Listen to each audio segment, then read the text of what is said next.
You know, what's great about down here is a lot of the stores have gone bagless.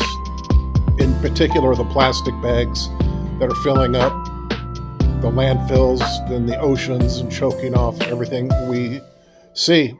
And so you can buy them, the green ones here, at Walmart, take them with you wherever you want, which I think is pretty cool. But I'm going to Sam's Club. Hey, so I bid thee good day, Earthlings. Everybody's probably wondering what I've been doing. Nobody cares. So I'm on my way to Sam's Club to pick up stuff I probably don't really even need. Maybe I do, maybe I don't. But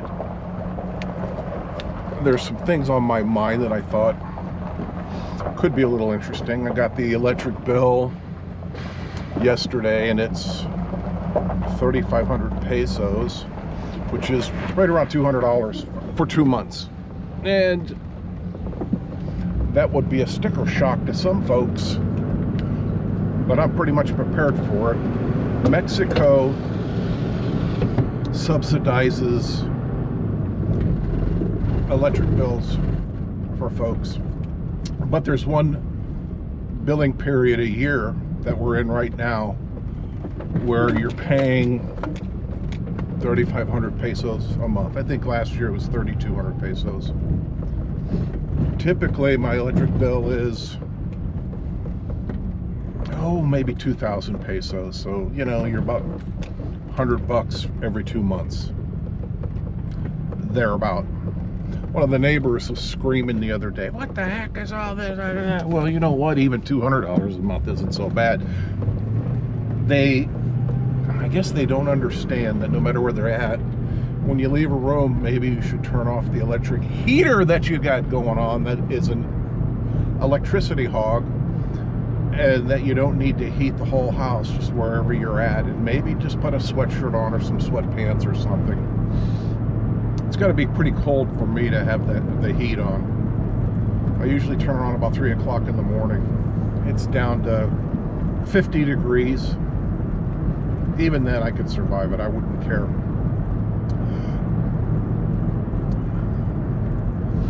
Next period will be a reasonable electric rate. Now, who cares? It's $200. It's not much money.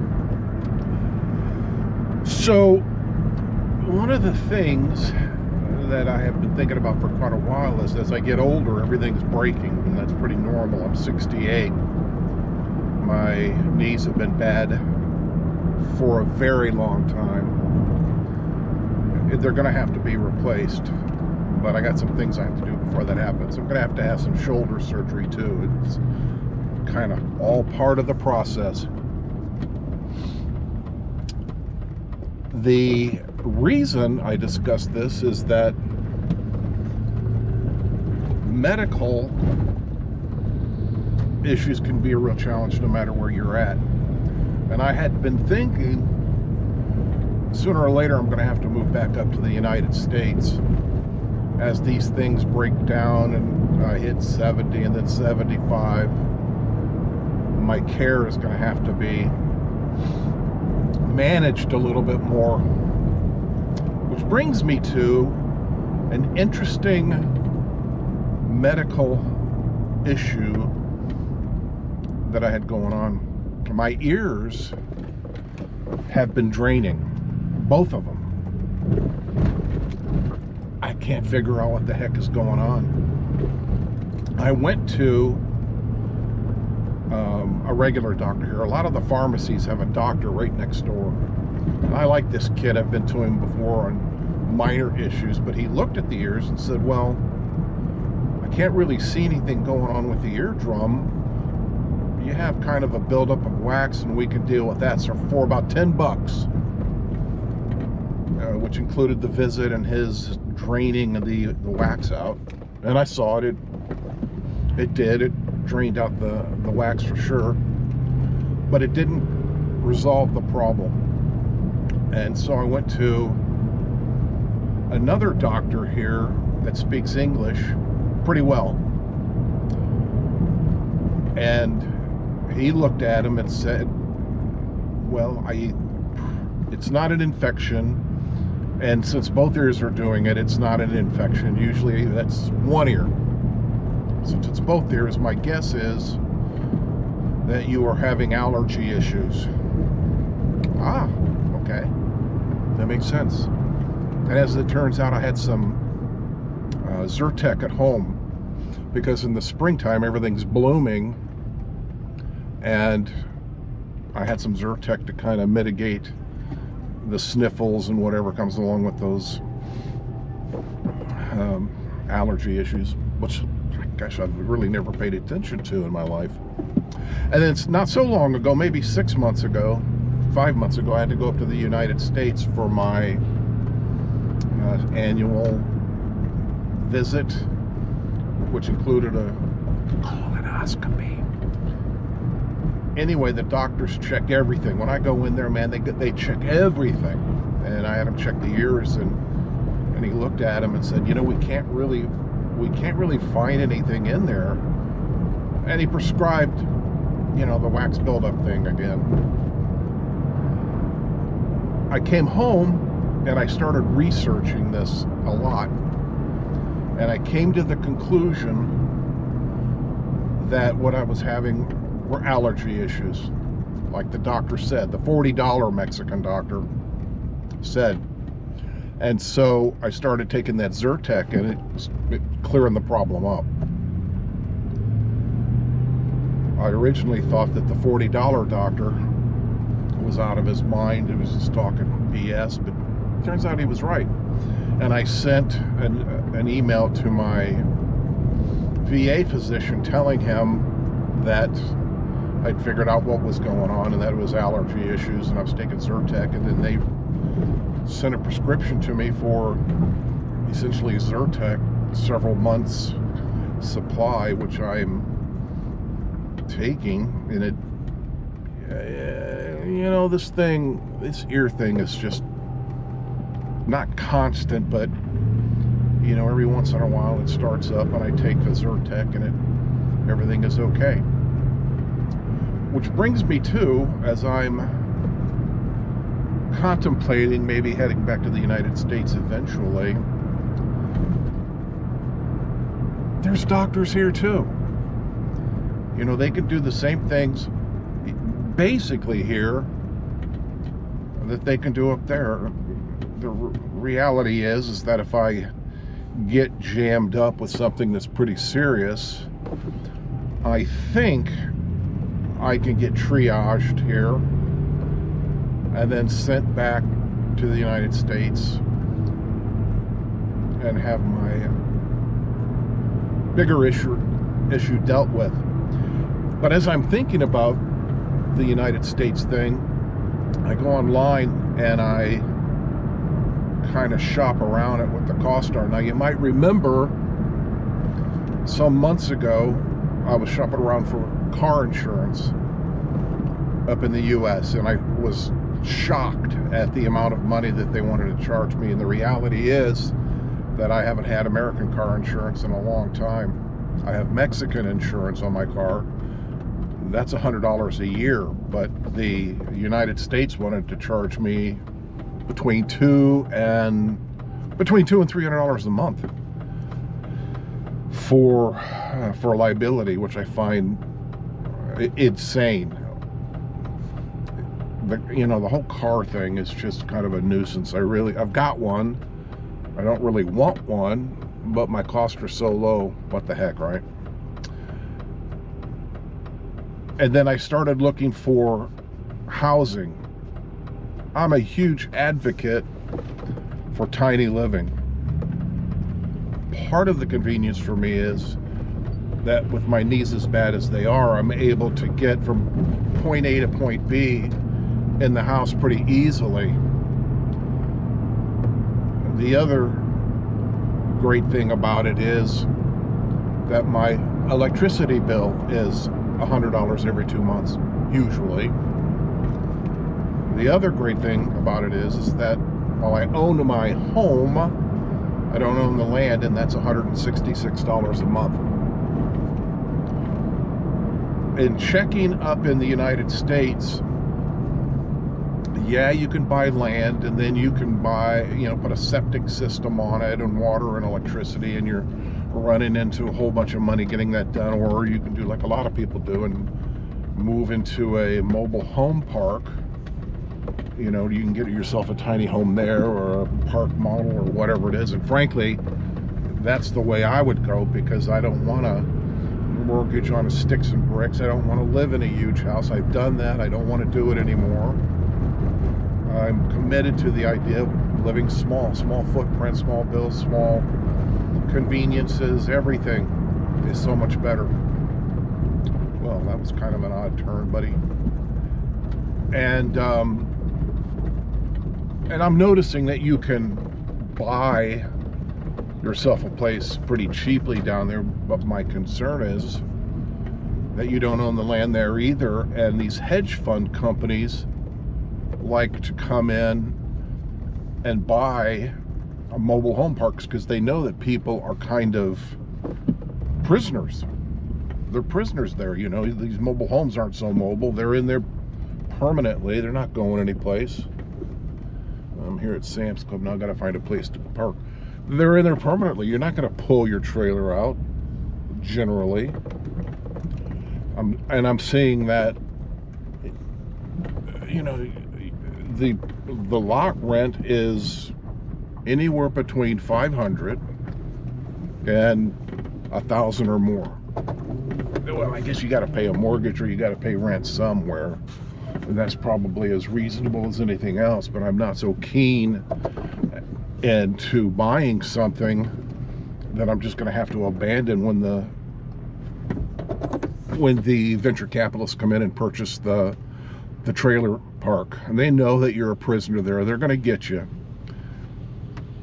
One of the other issues, I suppose, one of the things I could do is buy like a big fifth wheel or something like that and put it on one of those properties. They have those all over Mesa, Tempe, Apache Junction.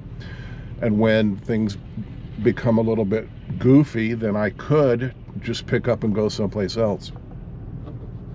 But the reality is, I'm set. I've got everything I need, everything I want.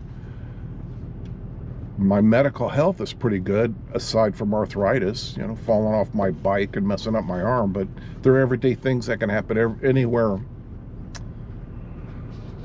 Anyway, I think for now, I'm going to be sitting right here.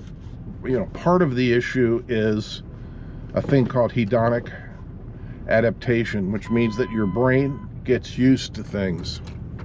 It gets used to, where you're living. And after a certain period of time, it's usually 5 years when you're living someplace, the excitement of going to a new place. Oh, I'm going to go to Asia, Africa, South America, whatever. The excitement and the newness of it wears off at about 5 years. And in truth, the homes that I've owned, I've moved out at around 5 years and went and got a new one. Oh, that's exciting for a while, but then, the newness wears off. And that happened to me about 5 years ago. I've been living in my place for 11 years now. And that happened to me about 5 years ago, and I thought I would move up to Tempe again, and because I had some big cases going on, so it was convenient for me to do that. But I lasted 3 or 4 months and decided, to heck with this, I'm getting out of here. Then I came back down. Never got rid of my place. So I'm going to go into Sam's Club and get the stuff that I don't need. Okay, so while I'm back from Sam's Club, and like I thought, I got stuff I didn't even really need. Oh, these. You would. So anyway, here's at the end of my story. I'm at checkout. I love what they've done with Sam's Club and Walmart and Superlay and some others, where they have the automatic checkout. You don't even need to go through the lines anymore, which used to be a major problem because there's just so many people in line to get checked out. In the summertime, it's hotter than hell. Ooh, it's a nuisance. So generally, you can just move right up to one of the empty queues, use your credit card, get in, get out, pretty nice. And I was at Sam's doing that very thing. And as I finished, there was a gringo couple in the next line, and they had asked me if they could use my Sam's Club card because theirs wasn't scanning. And I said, no, I'm sorry, I can't let you do that. And they were polite. They didn't cause an issue. And in the back of my mind, I'm thinking, you know what, I could be a good neighbor, a good American, a good person, and let them use my card, except for it's a violation of the terms and conditions of Sam's Club. And if they found out that another person was using, an unauthorized person was using my card, they could certainly suspend my own membership. And I looked that up to see if maybe I was inappropriate and being unkind. And the reality is they could cancel my membership. But there are bigger things in store for all this. So number one, when you walk up to the checkout, Target, Walmart, Sam's Club, the rest of them, when you're there getting ready to pay, you're going to see there's a video being taken of you. It's right there on the pay. When you're getting ready to check you put your credit card in, etc., you're right there on the video. And that video has AI. And they're doing face recognition. And it's going to the supercomputer of all things. And they've got your matrix in terms of your card information, your signature, how you paid. All those things are in there. So imagine somebody going up to a counter and using your card, and a different face shows up in their system with a different payment period and a different signature. Well, obviously, they're going to know. Sam's Club and the rest of them are all in the business of selling stuff, sure, but they're in the business of selling memberships too. And if you circumvent that, they're going to have a problem with you. Not that there would have been, but you never know what's going on. This brings me to videos that you'll see out there where shoplifters are getting nailed for not only their actions that particular day, they're caught by the police and security for shoplifting. The security also has a history of them at other stores, because the minute you do something at another store, it's going to go up into the system. They may not get you that day, but they're going to get you. They may wait till you've gone over the felony amount before they're going to pop you. You know, people will get a bar tag, and as they're supposed to scan an item, they'll put that bar tag, which is a cheaper price, in place so that it scans that, and then they put the item in the bag. Well, there's cameras above too that are watching everything.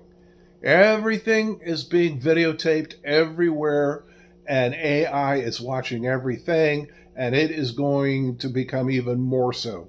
Every day, it's going to be to the point where they're capturing all these things, and you hope they get it right. You hope that there's not going to be a flaw in the facial identity of things where they pop you because they think you're somebody else. But, so that was my story for the day of being a dick. I wasn't really a dick. I did the right thing. I wish I could have helped them. More importantly, I wish that they would have been able to take care of their own stuff on their own.